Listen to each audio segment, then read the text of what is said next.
The Exxon Valdez oil spill in 1989 was one of this country's worst oil disasters. From the onset of the spill, the race was on to control the damage, but not to Prince William Sound. The race was on to control the damage to Exxon. If information is power, then the ability to manipulate information is the ultimate power. For a student doing research on the spill, a simple Google search of Exxon Valdez oil spill produces more than 570,000 results. And not surprisingly, at the top of the search results is the omnipresent Wikipedia. But who created the information on this Wikipedia page? What if I said Exxon did? In 2004, according to a New York Times article, someone at Exxon made significant changes to the description of the spill, downplaying the impact on wildlife while casting a more positive light on Exxon's compensation payments. But Wikipedia isn't the only site where confusion can surface.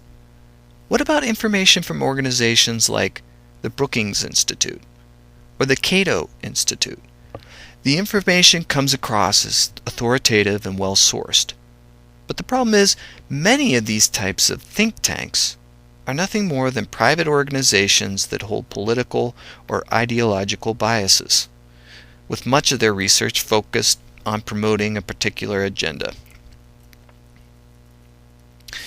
So, for college students, the challenge is to make good information decisions.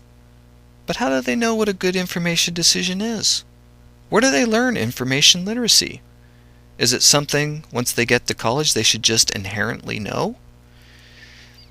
Studies have shown, unfortunately, that college students have an inflated sense of their information acumen, when in fact they lack the most basic information literacy skills.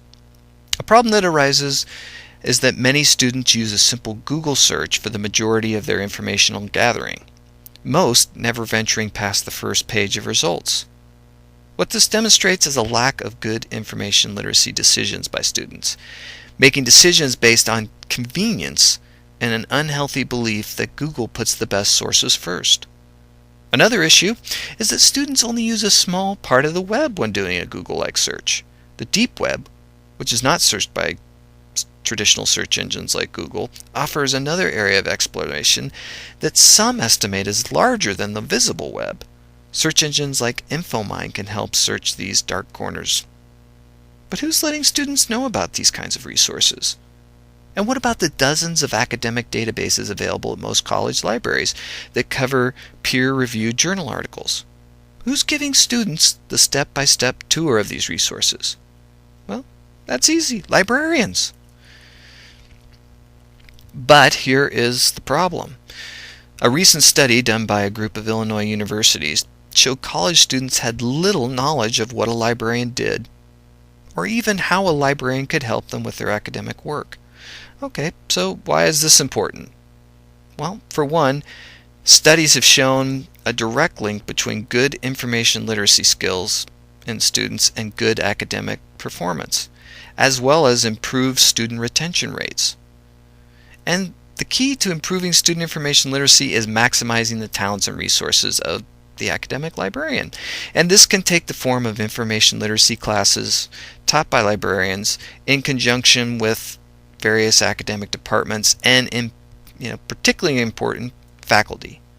The key is creating a collaborative effort between librarians and faculty so that the information literacy classes are applicable not just to a specific course, but are applicable across a student's entire academic career. Outreach is key and necessary to help promote this. Libraries like Rutgers are even branching out into the social media to connect with students. Academic libraries are also doing more to offer a wider array of options for students to access the librarian and the library's catalog. Some of those technological innovations include smartphones apps, chat reference, and web videos. With learning and information gathering changing at the speed of light, librarians need to keep up and move with the times to avoid becoming another relic of the pre-information age.